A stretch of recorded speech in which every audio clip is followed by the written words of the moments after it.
Hello friends, இன்றைக்கி community போஸ்ட்டில் இருக்க கொஸ்டின் அண்ட் ஆன்சரை பார்க்க போகிறோம். கொல்லம் கொண்டான் என அழைக்கப்படும் மன்னர் யார்? முதலாம் மாரவர்மன் குலசேகரன்.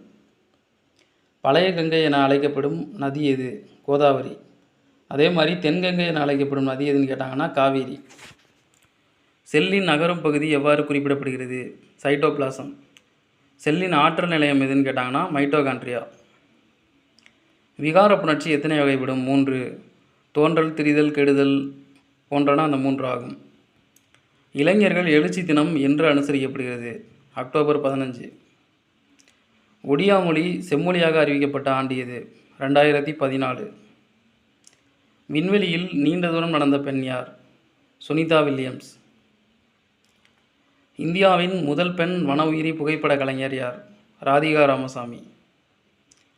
மாநில வரையாடுகள் தினம் என்று அனுசரிக்கப்படுகிறது? அக்டோபர் 7. தமிழ்நாடு நெல் ஆராய்ச்சி நிறுவனம் எந்த ஆண்டு தொடங்கப்பட்டது? 1985. இது பார்த்திங்கன்னா மயிலாடுதுறை பக்கத்தில் ஆடுதுறை அப்படிங்கிற ஏரியாவில் இருக்குது. முதலில் இரவு வரும் என்ற நூலை எழுதியவர் யார்? ஆதவன். திடநிலையிலிருந்து திரவநிலைக்கு மாறாமல் நேரடியாக வாயு நிலைக்கு மாறுவதை எவ்வாறு அழைப்பர்? பதங்கமாதல். எக்ஸாம்பிளுக்கு சூடத்தை சொல்லுவாங்க. சூடம் பற்ற வச்சோன்னா அது திண்ம நிலையிலேருந்து டைரெக்டாக வாயு நிலைக்கு மாறும்.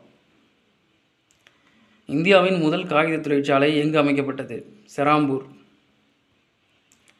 பொது வேலைவாய்ப்பில் அனைவருக்கும் சம வாய்ப்பு அளிக்கும் சட்டப்பிரிவு 16. இந்தியாவில் முதன்முதலாக வருமான வரி நடைமுறைப்படுத்தப்பட்ட ஆண்டு? 1860. கிள்ளியூர் நீர்வீழ்ச்சி அமைந்துள்ள மாவட்டம் எது? சேலம். தமிழ்நாட்டில் சட்டமன்ற மேலவை நீக்கப்பட்ட ஆண்டு இது? 1986. எம்ஜிஆர் பீரியடில் நீக்கியிருப்பாங்க.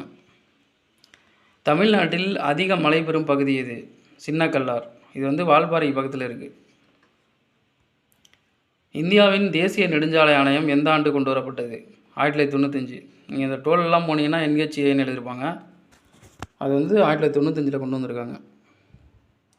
பாசறைக்கு திரும்புதல் என்ற விழா எந்த நாளில் அனுசரிக்கப்படுகிறது? ஜனவரி 29.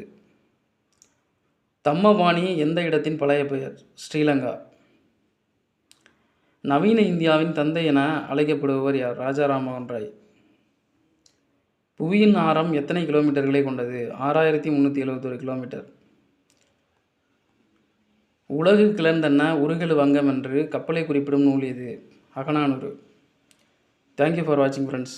நம்ம சேனலை சப்ஸ்கிரைப் பண்ணுங்கள், லைக் பண்ணுங்கள், கமெண்ட் பண்ணுங்கள். தேங்க்யூ.